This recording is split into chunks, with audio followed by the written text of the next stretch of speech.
Everybody sing, hey, yeah. Here comes the danger up in this club. When we get started, now we ain't gonna stop. We gonna turn it out till it gets too hot. Everybody sing, hey, yeah. Tell 'em turn it up till they can't no more. Let's get this thing shaking like a disco ball. This is your last warning, a courtesy call.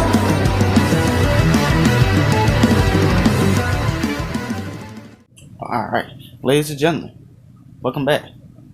And I've been doing some things, working on some stuff, helping out some people. Been busy, been celebrating with my mom and stuff, but all that's done. I've been out for a while, but I didn't want to leave y'all hanging, so I had some stuff there, and I got a new intro, which I'm glad to finally have courtesy callback. I'm really grateful for that. Now, I know chit-chat rambling. Let's get on into the what if. Now, in this one, Deku has a pretty normal life in canon. The only difference is that I'm gonna make Bakugo a good friend to him. Bakugo would still be Bakugo. Just his asshole-ish personality is just that, he has more of a calmness with Deku. They're friends. Even though Deku was declared quirkless, Bakugo wasn't just all of a sudden 180 about his friendship with Deku just because of one little stupid thing. Now, Deku, he lives his pretty normal life, getting support from Inko, Bakugo, and Misty, and Misty's husband. And same things happened in canon until the Sludgeville incident. Deku, he's running late home. He's running, and he sees the sludge villain. Oh wait, now Deku's thinking he is about to die, but in this one, All Might is much later coming to save Deku in this. So the sludge villain kills Deku. Now the sludge villain got Deku's body. And when All Might finally gets there, he sees the sludge villain in a humanoid looking form, which is Deku's body. Kind of like that. So, yeah. And, All Might, he shows up, and he's like, what happened to the kid? And the sludge villain's like, you're too late, All Might. He's dead now. And All Might's like, no. I couldn't save him, but maybe there's still time. He says as he Texas smashes the sludge villain off of Deku, knocking him out, keeping him in the bottle this time, and carrying Deku's body to the hospital. Now, Deku is. We're gonna cut to Deku, who is the doctors say are currently in a very deep coma. But he was dead, but the doctors were able to get a pulse in on Deku. So now he's going to be in a coma-like state. Now, we're going to cut to Deku, who is currently just looking at a void. As he wakes up, he's like, my head. Am I dead? As he hears a voice. Do you really think I'll let my son die that easily? And Deku's like, what? Your son. He looks and he sees her. Lucifer, Morningstar, or as she calls herself, Venus Morningstar. As Deku, he sees her, he's like, what? Wait, who are you? As she says, well, I got many names, but to keep things short, I am Venus Morningstar, or your mother. And Deku, he's shocked. He's like, my mom, but I already have a mom. And she's like, no, young one. Inko was a very close friend of mine. She is one of my representatives. And she knew that since me being Lucifer, my job is very tiresome and I almost can never leave. But she was able to do me a favor and help raise you up. And Deku's like, wait, hold up. This is all just too confusing. And she's like, I know, but don't worry, we got time. And Deku's like, well, what do you mean? And she says, time here moves way slower than on Earth. So, you got plenty of time to talk. So, yeah. So, I'm not going to explain everything. So, pretty much, she explains how Deku, how her and Deku just, they were trying to catch up pretty much. Catch up. And Deku's like, okay. There's still a lot of information, but I think I'm starting to understand. And she's like, great. Now, give me a hug. As both of them, they hug, and he's like, wow, my mom's Lucifer? That's some stuff right there. And she's like, yeah, I know. Now, I know how in your world, quarks is it? How you humans call it. And Deku's like, yeah, quarks. And she's like, but what you got is way more powerful than any quark could ever be. And Deku, he's shocked, but at the same time, hyped, happy. And then he's like, wait, really? And she's like, yeah. Now, you're my son after all. So that automatically makes you a very powerful being. Now, the only difference between you and me is that I know how to harvest my power. You need to know how to harvest it. And that's what I'm going to do. She says as she snaps her fingers, some candles light up, and the room shape shifts into a training room. And this training room is huge. And Deku, he's like, whoa. And she's like, yeah. We're going to be training for 10 months to give you your power. Well, technically, in this world, it'll be technically 10,000 years. But in your world, it'll be only 10 months. And Deku's like, sheesh, time moves that slowly? She's, yeah, pretty much. And Deku's like, alright, I'll accept the challenge. And she's like, great. But keep in mind, your body won't necessarily age to 10,000 years, but your mind will. So be prepared for that. So, yeah. Her and Deku trained for a very long time. Or at least to Deku is a very long time. Venus, she's used to it for a very long time, so she understands her concept of time and everything. Now, 10 months, 10,000 years has passed, and the 10 months are done. Deku, he is a bit taller than Kenny. I'll say he's like 5'10" to 6 foot, and he's pretty muscular. Now, Deku has acquired abilities, a lot of abilities. Now, will I explain them right now? Hell no. I'm gonna let it be as a surprise to y'all. But just know, he is very powerful. And Deku, he's giving his final goodbyes to his mom, and she's like, wait, I meant to give you this. As she puts a box around his neck. And Deku's like, what's this? And she explains that, well, right now you are a lich. And Deku is like, whoa. I thought you said I wasn't dead. And she's like, I never said you wasn't dead. I just said I wouldn't let you die that easily. Now, everyone's waiting on you. Make me proud, son. As they hug each other. And she snapped her finger. And we cut to Deku's body, his physical body, in the human world, where he's laying on the bed. Some people came to visit his mom, Inko, Minsky, and Minsky's father, and Bakugo. Everyone showed up to help him out a bit.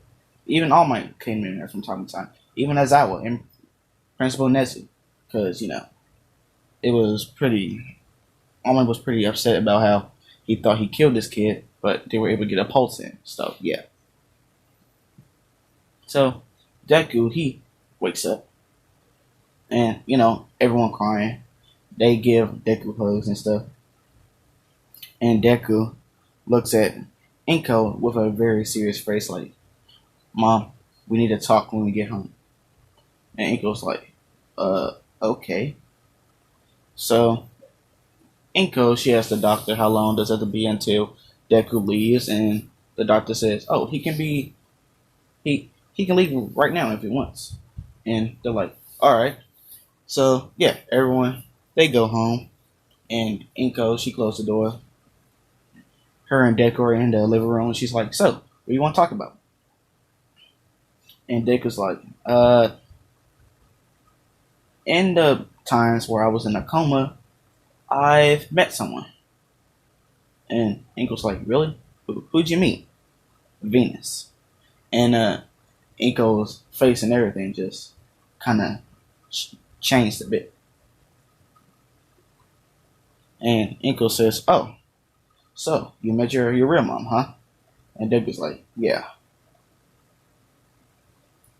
And Inko's like, "Oh, does that mean you want me to stop being your mom?" And Deku's like, "No, no, I wasn't saying that. I was just saying I met her." And Inko, she smiles. She's like, "Oh, okay, well, that's good to know." And Deku and Inko, they're just talking about good times they had with Venus, and yeah. And Deku explains to Inko all the powers that he got, and tells her that he is a lich now, and it's probably one of the most sacred things that he has to protect. Because the thing with liches is that they have a certain, I forgot what it's called, but they have a certain thing on them. It's like a box or a jewel or something that they have either around their neck or somewhere in their body, and it's always in a box or just somewhere else. And it's pretty much if that box is destroyed, the lich dies with it.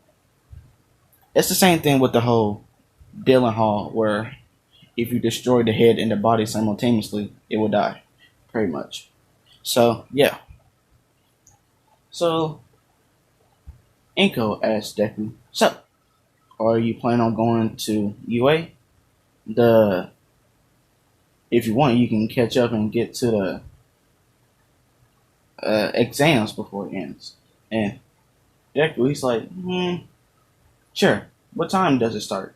And she says, "Tomorrow. So get in on your sleep. It's gonna be a pretty long day for you." And Deku's like, "All right." As he heads to bed, go to sleep. So yeah, time skip the next day. Deku, he gets his clothes on and stuff. And Deku's outfit is completely different from what he wears in canon. Uh, he instead of wearing all green, he kind of keeps a very simple black thing going on, black and purple at least. Because that's one thing I forgot to say about Deku is that his appearance changed from having green hair and green eyes. He has black hair and purple eyes. So yeah, now let's get into the exams things. So Deku has 1,000 years worth of 10,000 years worth of knowledge in his head. So he knows this stuff. So he aces it easy. So yeah, time for the what is it called? I forgot what it's called, but the combat exam part of their thing they were doing. So everyone, they get ready and they take off. So they take off, and either him thinking he's the fastest there just to get blitzed out the way by Deku, and Ida's like, "What the fuck was that? I don't even think a jet can move that fast." So Deku, he's destroying 1 pointers, 2 pointers, 3 pointers. It don't matter. Any robot in his way is getting destroyed. Now, Deku, he is pretty much destroying these robots with ease.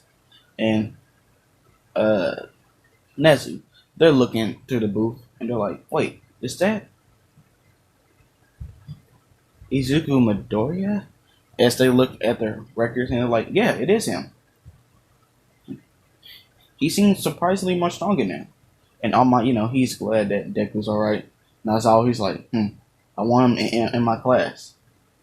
as Nezu, like, yeah, he is definitely UA material. So now, as he pressed the red button, and the zero pointer comes out. And same thing as canon, everyone runs away. And Deku, he's looking at the zero pointer and he remembers it's not worth any points, it's used as an obstacle. And he's like, it's not really worth it. Plus, I don't feel like it. And Deku, he hears a cry for help. And he looks and he sees, let's change it up a bit. Instead of it being Uraraka, it's, uh, uh,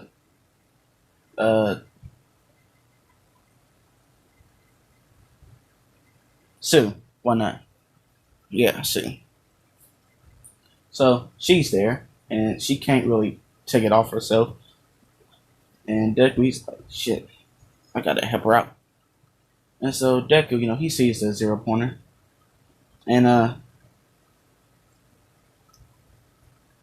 Deku, he's like chains of hell, as chains literally rise out from the earth and wrap around the zero pointer, keeping it in one spot.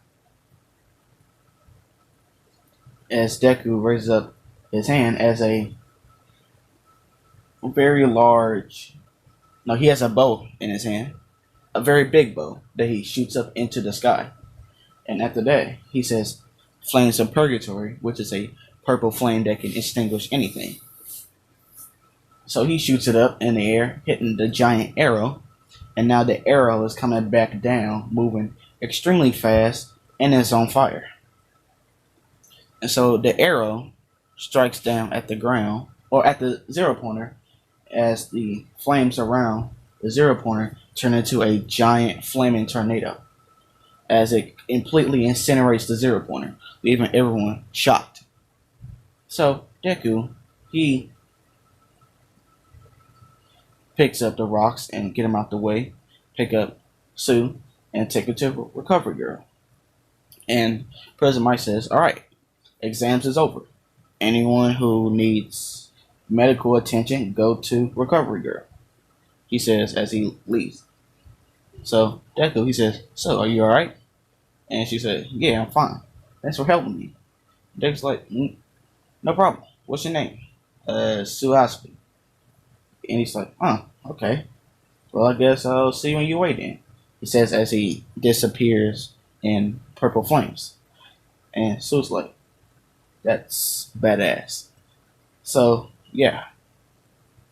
I'm gonna end it right there. Tell me what you guys think. Leave a like, comment down below, subscribe. And with that being said, I'm out. Peace.